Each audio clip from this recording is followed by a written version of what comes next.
asphalt, gas, bacon, dog's paws, and the smell of the Mirage at Las Vegas? Yeah.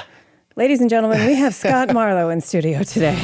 Get ready for the real estate show that takes you across the barriers and into the danger zone. That Bitchin' Real Estate Podcast with your host, Tenacious T. This is Kimberly Tocco, Tenacious T. Thank you for coming back in studio post-COVID. Feels really good. Finally. My guest today is Scott Marlow. Scott Marlow. Who are you and who are you with? And from what I understand, you're quite the unicorn. The unicorn. I like it. My name's Scott Marlow. I live in Scottsdale, Arizona. I'm with eXp Realty as of 2 years today. June 1st is my anniversary. Nice. And been in real estate here 20 years. So in my spying and stalking and research, I see you got your license in 2003. Yes. 2003, what made you say, you know what, that's it, I'm getting my license, have to get into it? That's a good question. I was working for Oracle and doing computer consulting, and it was really cool. I was young, I was in my 20s, traveling all over the United States. I got to go to New York and Seattle and Boston and LA and all kinds of cool cities. And then they sent me to Buffalo, New York in the winter.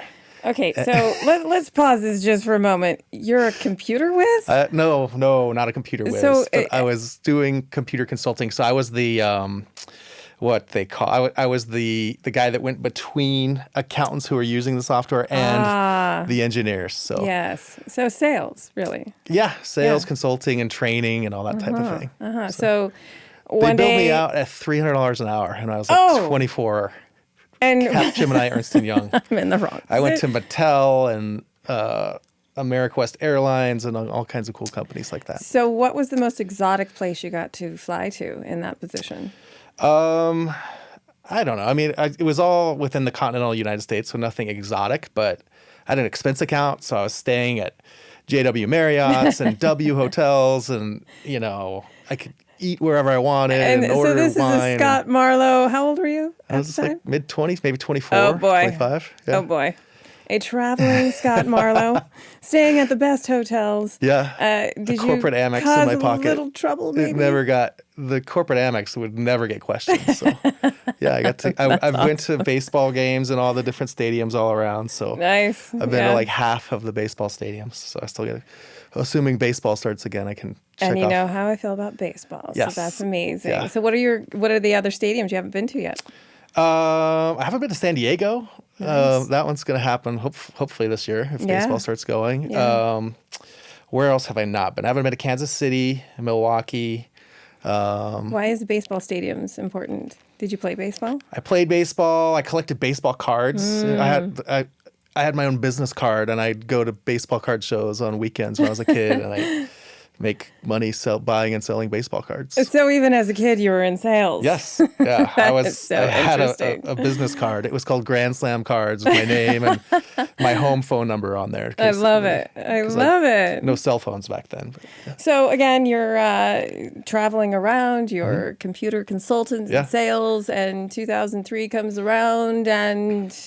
They sent me to Buffalo, New York, Yeah. which is Fisher-Price headquarters right outside of Buffalo. And it was nice people. I went to the bar where they started Buffalo Wings, the Anchor Bar, and had the wings and all that stuff. But winter was coming, and I could not handle it. And I remember wearing my jacket in Buffalo, my Scottsdale jacket, and I remember standing outside the Hyatt, and the wind blew, and it cut right through my jacket. And I'd never experienced that. And...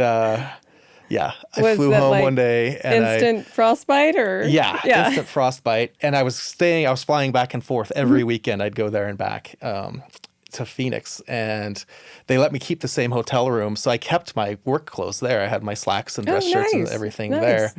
And one weekend I flew home and I just never went back. So to my knowledge, left your clothes there and everything? There's still some Banana Republic slacks and dress shirts and awesome. This is the 7th floor of that Hyatt. He had it, folks. He was done. He left everything there. And I did. Kind of like a bad girlfriend. Yeah. Yeah. Interesting. And I said, I'm going to do the 9-day crash course here. And I did it. And Was licensed shortly thereafter.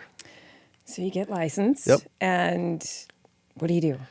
Well, I lived in Ahwatukee at the time, and I went to work for West USA basically because it was the closest office to my house at the time. Yeah. Still And, around. Great real estate group. Yep. Absolutely. And they got me my training. And one of the things they did is part of the training is they handed me this script, and it was the Mike Ferry for sale by owner script. And that is the reason I made it in real estate, is because I went on to follow Mike Ferry and go to events and get in coaching. Yes. And that got me through, because I sold a house my first week. I put a classified ad in the Arizona Republic. That's and awesome. I sold a fixer-upper my first week in the business. So I thought, okay, this is going to be easy. And then a few weeks later, my best friend bought a house in Gilbert. And so I sold 2 houses in my first month, which was This like, is what I'm talking about when I say right? unicorn. Yes. This is easy. Real estate's easy. And then all of a sudden, 2-3 months went by and I didn't sell anything. Yeah. And I thought, wow, what am I going to do? And I'm like, well, I could try reading that for sale by owner script that the broker gave me. And when you just pick up the script and call people and read it, it does not go well. Or at least it didn't go well for me. Well, no. So, folks, are you ready to move? Are you ready to buy? Do you know someone that's ready to move? Do you know someone that's ready to buy? The funny thing is they don't let you ask the next question. They say things that'll throw you off track, which is fine when you have done it a million times and you can get off track and bring it back on track. But they don't follow the script. They don't know that there is a script. So. No, and that's part of what I have found over the years. You're either good at that and you're able to adapt to that and pick up the conversation, or you're not. I was terrible at it. And like I said, I was a computer consultant. I didn't have, you can say it was sales when I was working for Oracle and doing that, but it wasn't really. I didn't have any sales skills really. And I had to learn that. And by nature, I'm very quiet. I'd much rather email someone, or at least back in my Oracle days, I didn't want any confrontation. I didn't want, so getting out of that shell and getting into sales was like that is major change for me. Fascinating. But I knew I had to do it because, like I said, sold 2 houses first month and then nothing for a few months. And I was like, well, what do you do?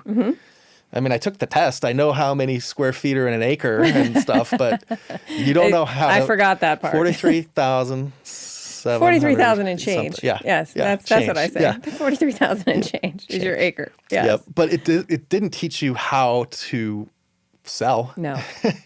Doesn't teach you how to acquire a client. Doesn't teach you how to hustle a client.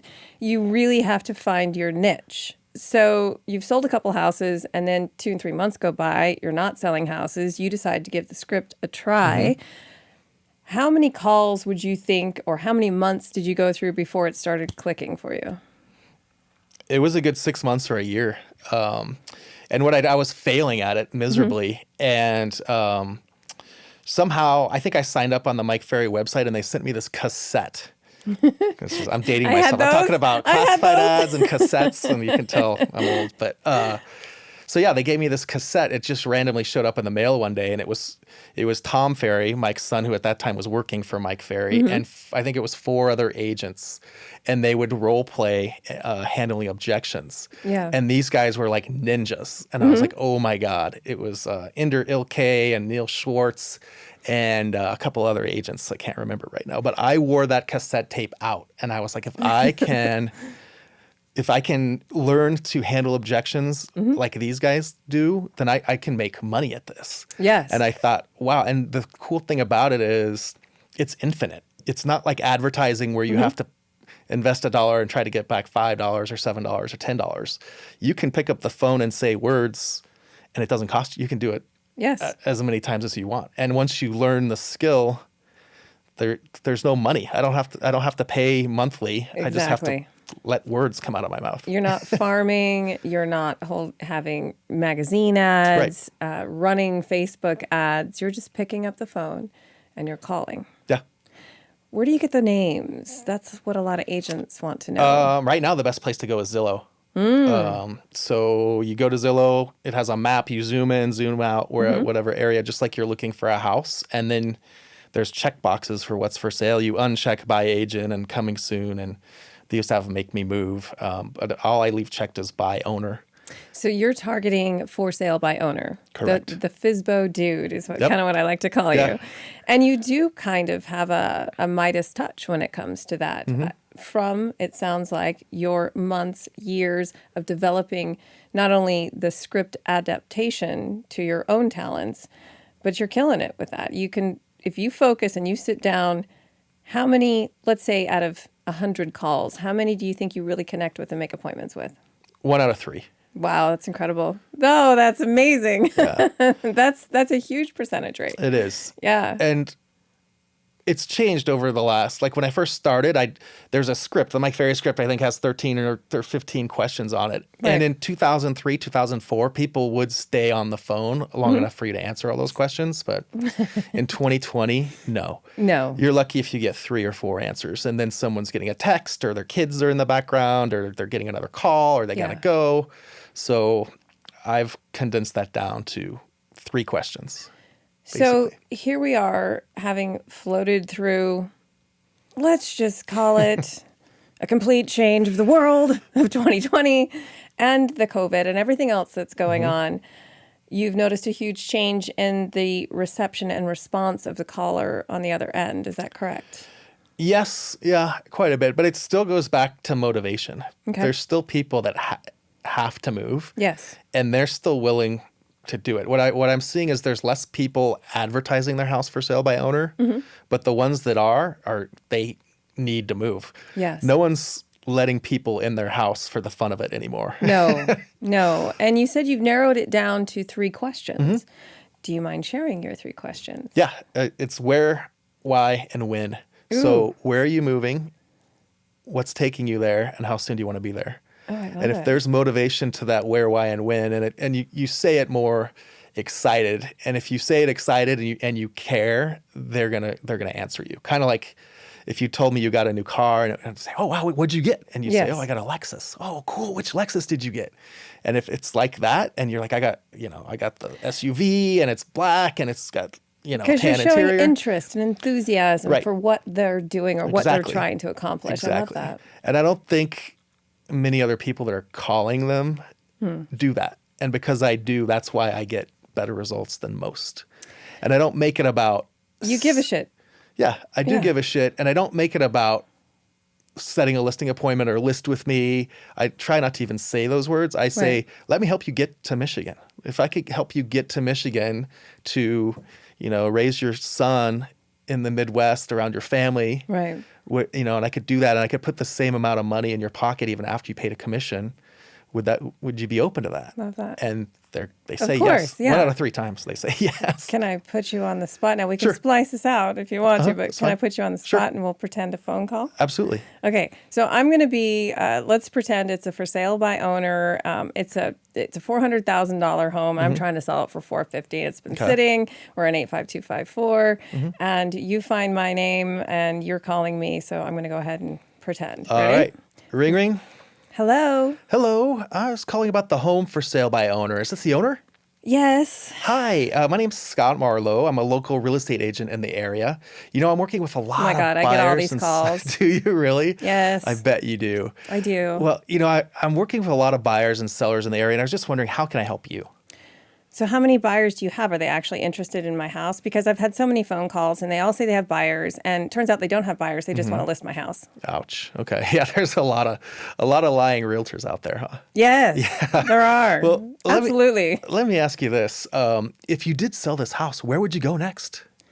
Unfortunately, we were really hit hard by COVID, and we're really just trying to maximize our equity out of it. And I thought I priced it right, but I don't have a lot of interest, and I just need to get this thing sold now. Ouch. Okay. Well, I'm sorry to hear that you were hit really hard. Thank you. Tell me, how soon would you like to move? As soon as we can. We just really need to get the equity out. We need to find a rental. So you really need to. Okay, so you're going to go into a rental, and you really want to do it as soon as possible. Yes. Okay. Well, if I could help you kind of maximize your financial situation in this house and get you moved out, and I could help you find a rental as well, and I could do that and put about the same amount of money or even more in your pocket even after you paid a commission, would that be something you'd be open to? Do you think that I could possibly get close to what I'm asking for? I haven't done the market research. So what I'd like to do is come by for about 15 minutes, take a quick look at the home, and I'll show you not only the price that we're going to list the home for, but the bottom line number that you're going to walk away with when we get you moved into that rental. So you'll have a good idea of how much money you're going to have to work with when I get this sold.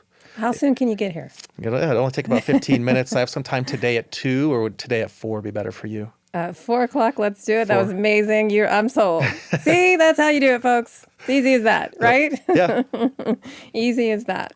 So that's where you're targeting still. It sounds like you really want to service your clients, service the public. Why does that draw to you? Obviously, you need to make a living, but why has real estate stuck with you this long?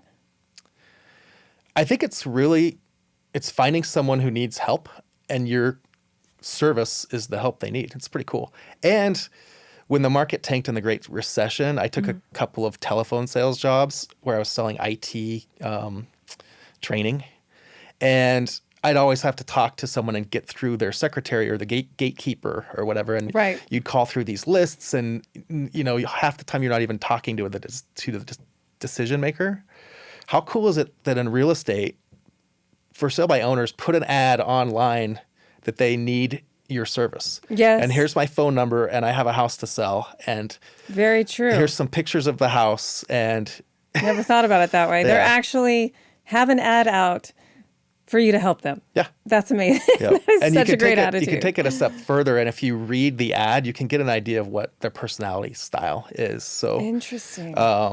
If people are talking about, we raised our kids here and they went away to college, and we need somebody that loves this home to move in, that you can tell that's one type of if it's like, it's all 2x6 construction and it's 2,138 square feet and the pool was built in 2013 and the filter was placed in 2000, then they're an analytical, so you can kind of get an idea of their personality type from the ad.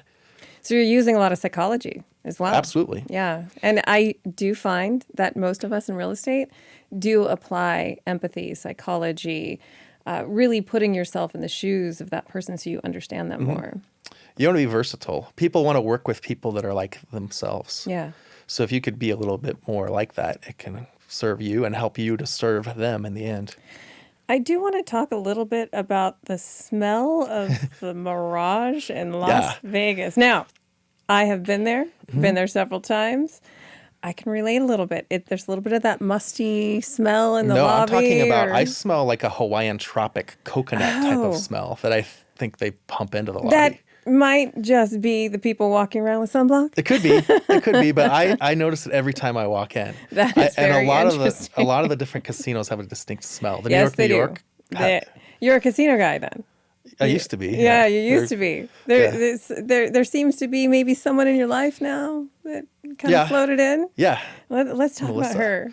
Yeah, Melissa's great. I met her 2 years ago. Yeah. At a real estate event. She's not a realtor, but I met her 2 years ago at a real estate event. She's friends with a bunch of realtors that I see at Mike Ferry events, actually. At the time, she was married, and I had a girlfriend at the time, so we met, and nothing happened. And then I went to another real estate training event in Michigan. I'd broken up with my girlfriend, and she was going through a divorce. And I said, hey, do you want to have a drink? Yeah. Let's go sit down. Shall we go to the casino? So she moved across the country from Michigan to Scottsdale in December. So. Oh my God, really? Yeah. Oh, congratulations. Yep. And so I have to say, I've really seen a difference in, maybe it's the posts, maybe it's the socialization, the involvement in leadership. Would she have a little bit to do with that type of influence and change? Yeah, probably. Yeah. It was interesting because we moved in and we have a 2-bedroom condo in Old Town, and then COVID hit. Yeah. And we were on lockdown together after. Oh, God. I mean, we lived together 2 months, and then talk about finding out very quickly. Then we're if this locked is gonna down work. together. Until, That's great. Yep. You made it through. Yeah. You're still together. Yeah, it's been awesome. We laughed. Nice. I never really got mad at her, and I don't think she really got mad at me much. So that's we are women. We are picky. We have our things. But yeah. So that brings me to what you enjoy daily. You love to work out, get plenty of hydration. like to educate yourself, laugh, and sex. Yeah. It's very important. Yeah. So the COVID probably really solidified that as well, didn't it? Yeah. Nice. I often say how many babies are going to be born 9 months Right. from now. Yes, absolutely. I want to touch base on your goals for 2020 are growth, travel, contribute, health, and fun. Obviously, what's going on in the world has probably slowed down some of those goals. Yes. But maybe accelerated some others. Of those, what is your main 100% focus right now and the type of advice you would give someone else in the real estate world who's focusing on goals for 2020? For goals for 2020, I would say